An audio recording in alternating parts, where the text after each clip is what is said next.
తెలంగాణ రాష్ట్ర ప్రభుత్వం ఆధీనంలో ఉన్న ఈఎస్ఐని ఈఎస్ఐ సొసైటీగా మార్చాలని కేంద్ర ప్రభుత్వం చూస్తుందని పేర్కొన్నారు.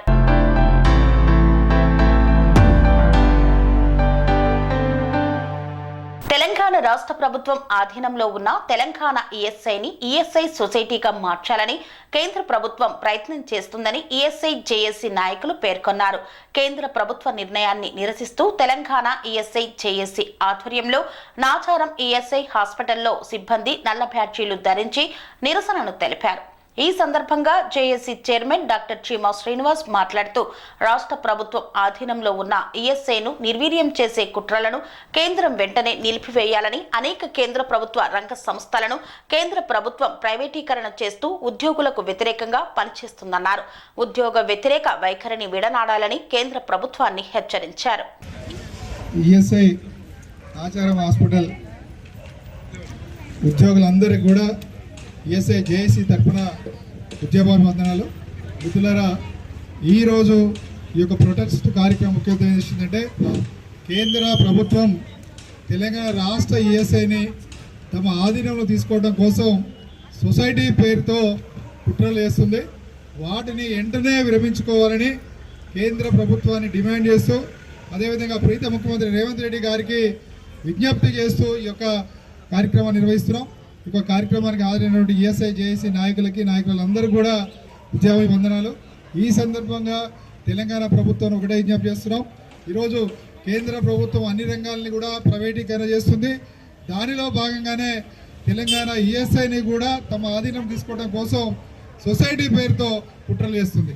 ఈరోజు భారతదేశంలోనే నెంబర్ 2 ప్లేస్గా ఉన్నటువంటి తెలంగాణ ఈఎస్ఐని అనవసరంగా వాళ్ళ చేతుల్లోకి తీసుకోవాలనే ఉద్దేశంతో సొసైటీ ప్రతిపాదన చేస్తున్నారు.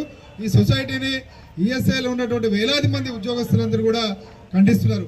ఈరోజు తెలంగాణ ఈఎస్ఐ అంటే కేవలం కార్మికులకి వాళ్ళకి సంబంధించిన అవసరమైనటువంటి ఆరోగ్య సమస్యలు మాత్రమే కాదు, ఇది ఒక పెద్ద డిపార్ట్మెంట్లో తెలంగాణ ప్రాంతానికి సంబంధించినటువంటి నిరుద్యోగులు కానీ, అదేవిధంగా సిస్టర్స్ కానీ, డాక్టర్స్ కానీ అనేక మందికి ఉద్యోగ అవకాశాలు కల్పించడానికి పెద్ద సంస్థగా ఉంది.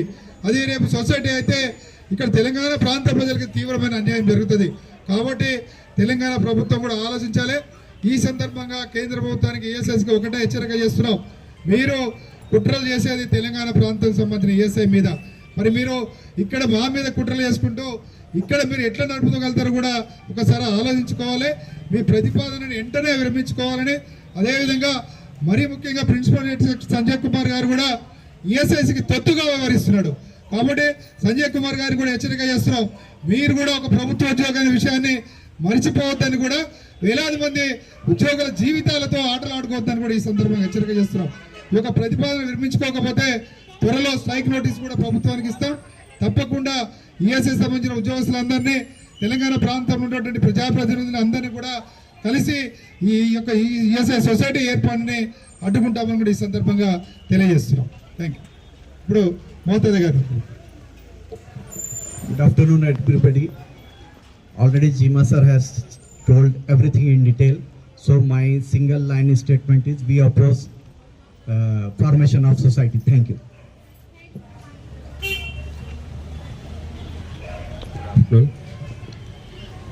ఇప్పుడు మనకు ఇన్ని రోజులుగా మనం ఈఎస్ఐని బాగా స్టేట్ గవర్నమెంట్లో ఉన్నప్పుడే మనం ఈఎస్ఐని బాగా కష్టపడి అభివృద్ధి పథంలోకి నడిపించాము మనము. ఇప్పుడు సొసైటీ ప్రతిపాదనను పెట్టేసి ఏకపక్షంగా ఇక్కడ పనిచేస్తున్నటువంటి ఉద్యోగుల యొక్క అభిప్రాయాలను పరిగణలోకి తీసుకోకుండా ఏకపక్షంగా వ్యవహరించడం సరైన పద్ధతి కాదు. ఎందుకంటే మనం స్టేట్ గవర్నమెంట్ తరఫున మనం అపాయింట్మెంట్ అయిన వాళ్ళము, మన స్టేట్ గవర్నమెంట్ రూల్సే మనకు అప్లికేబుల్ కావాలి రిటైర్మెంట్ వరకు. అంతేగాని ఏదో సొసైటీకి ఇస్తామని చెప్పేసి ఆ రకంగా చేయడం మంచిది కాదు. ఉద్యోగుల యొక్క అభిప్రాయాలను పరిగణలోకి తీసుకోకుండా ఎలాంటి డెసిషన్ తీసుకోకూడదని చెప్పేసి ఈ సందర్భంగా నేను మనవి చేసుకుంటున్నాను. Thank you. వచ్చిన హాస్పిటల్ సిబ్బంది అందరికీ, ఏఏసీ మెంబర్లందరికీ ధన్యవాదాలు తెలియజేస్తున్నాం. ఈ సొసైటీది అందరం కలిసి ఏకదాటిగా మనం దాదాపు 15-20 ఏళ్ళ నుంచి కొట్లాడుతున్నాం. ఇప్పుడు మాత్రం చివరి దశకు వచ్చింది. వాళ్ళు కూడా మనల్ని అడగకుండా డైరెక్ట్ గవర్నమెంట్ని అడుగుతుంది. కాబట్టి దీన్ని గవర్నమెంట్ దృష్టికి పోయే ప్రతిపాదనలో ఫస్ట్ స్టెప్గా ఇది తీసుకున్నాం. నెక్స్ట్ రేపు ఎల్లుండి ఢిల్లీలో మీటింగ్ ఉందని సెక్రటరీ గారు చెప్పారు. ఆ మీటింగ్ తర్వాత ఏదొచ్చినా మనం ధర్నాకు కానీ ఏది కానీ స్ట్రైక్ కానీ చేయడానికి మనం ముందుకు పోవడానికి మొదలే లెటర్ ఇచ్చి మిగతా కార్యక్రమాలు చేద్దామని కోరుకుంటూ ముగిస్తున్నాను.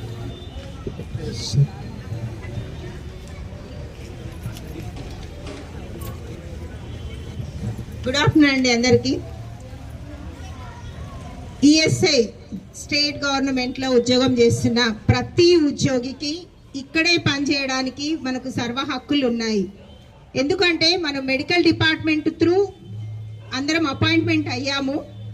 కాకపోతే లేబర్ డిపార్ట్మెంట్లో వాళ్ళు మనల్ని పరిపాలన చేస్తున్నారు. మనం సంపాదించిన దాని మీద చీమలు పెట్టిన పుట్టల్లో పాములు చేరినట్టు మనం సృష్టించుకున్న, మనము కష్టపడి మనం ఇంతమంది కార్మికులకు సేవ చేస్తున్న హాస్పిటల్ అన్నీ కూడా ఒకటి ఆక్యుపై చేసుకుంటూ ఈఎస్ఐసి వాళ్ళు రాజ్యం వెళ్తున్నారు. ఎగ్జాంపుల్, ఇప్పుడు మన పేషెంట్లను ఈఎస్ఐసికి వెళ్ళమనేసి మనం మన దగ్గర లేని ఫెసిలిటీ అక్కడ చూసుకోమనేసి పంపించినా కూడా అమ్మ మేము అక్కడికి వెళ్ళము, మేము ఇక్కడే ఉంటాము అని చెప్పే చాలా మంది పేషెంట్స్ కూడా మన దగ్గర ఉన్నారు. మరి ఇలాంటి సమయంలో మరి ఈఎస్ఐ హాస్పిటల్ స్టేట్ గవర్నమెంట్లో ఉన్న ఎంప్లాయీస్ మందరం కూడా ఏకతాటిగా గడిచిన కొన్ని సంవత్సరాల నుంచి మనం పోరాడుతూనే ఉన్నాము. ఆ పోరాటాల ప్రతిఫలంగానే మరి వాళ్ళు భయపడి మరి ఈఎస్ఐ స్టేట్ గవర్నమెంట్ను అలాగే పెడుతున్నారు. కానీ ఈసారి మాత్రము కనీసము ఎంప్లాయీస్కి మేము ప్రతినిధులుగా ఉంటున్న ప్రతి యూనియన్కి ఒక లెటర్ ఇచ్చేవాళ్ళు ఇంతకుముందు ప్రపోజల్ వాళ్ళు పెట్టే ముందు. కానీ ఈసారి అట్లాంటి లెటర్స్ కూడా ఇవ్వకుండా వాళ్ళు డైరెక్ట్గా వాళ్ళు ప్రపోజల్ తీసుకొని వాళ్ళే ఓన్గా ఇనిషియేట్ తీసుకొని వాళ్ళు రేపు ఢిల్లీలో మీటింగ్ పెట్టడానికి రెడీగా ఉన్నారు. మరి దీని అందరినీ మనం ఏకదాటిగా ఖండిస్తూ మరి అందరం కలిసికట్టుగా మనం ముందుకు వెళ్తే కానీ మనం స్టేట్ ఈఎస్ఐని మనం సాధించుకొని మరి ఉండగలము. మరి కొన్ని రోజులైతే సీనియర్స్ అందరూ రిటైర్మెంట్ అవుతున్నారు. మరి జూనియర్గా ఉన్న వాళ్ళందరూ కూడా అసలు ఏమి జరుగుతోంది అనేది తెలుసుకొని ముందుకొచ్చి అందరూ గట్టిగా నిలబడితే కానీ ఇది మనం సాధించుకుంటాం. ఇప్పుడు సీనయ్య గారు చెప్పినట్టు కానీ మరి చీమ శ్రీనివాస్ గారు చెప్పినట్టు కానీ మరి ప్రతినిధులందరూ మాట్లాడారు. మరి మాట్లాడిన దాన్ని బట్టి మరి ఢిల్లీలో వాళ్ళు ఏం డిసిషన్ తీసుకుంటున్నారో తెలియదు. కానీ అందరూ కలిసికట్టుగా ఉండి ఏ దానికైనా కూడా మరి వెనక్కి పోకుండా నేను ముందుకొస్తే నన్ను ఏమైనా టార్గెట్ చేస్తారేమో అనే ఉద్దేశం మాత్రం ఎవరికి లేకుండా అందరూ ముందుకొచ్చి నిలబడితేనే ఈఎస్ఐ స్టేట్ గవర్నమెంట్లో ఉండే హాస్పిటల్ అనేది మనం దక్కించుకుంటాం. తెలంగాణలో మన హాస్పిటల్ చాలా స్ట్రాంగ్ హాస్పిటల్. అనురాగానికి అమ్మ ఆదర్శం, ఆరోగ్యానికి Sri Sai homeo stores and clinic. అనుభవం, అర్హత, అంకిత భావం కల డాక్టర్లచే చికిత్స. అన్ని రకాల ఆరోగ్య సమస్యలకు నమ్మకమైన ఎంపిక Sri Sai homeo stores and clinic. Diabetes, కీళ్ల నొప్పులు, సయాటికా, వెన్నుముక సమస్యలు, థైరాయిడ్, నిద్రలేమి, మానసిక సమస్యలు, ఋతు సమస్యలు, అన్ని రకాల దీర్ఘకాలిక వ్యాధులకు ప్రత్యేక హోమియో వైద్యం. అందరికీ అందుబాటులో అంతర్జాతీయ హోమియో వైద్యం Shri Sai homeo stores and clinic. మీ ఆరోగ్య సమస్య ఏదైనా ఇప్పుడు పరిష్కారం సాధ్యం. సైడ్ ఎఫెక్ట్ లేని వైద్యంతో సంపూర్ణ ఆరోగ్యం కొరకు సంప్రదించండి Shri Sai homeo clinic and stores, Bhavani Nagar, Ambedkar Nagar road, old Alwal, Secunderabad. సంప్రదించాల్సిన ఫోన్ నంబర్స్ 9000751751 మరియు 9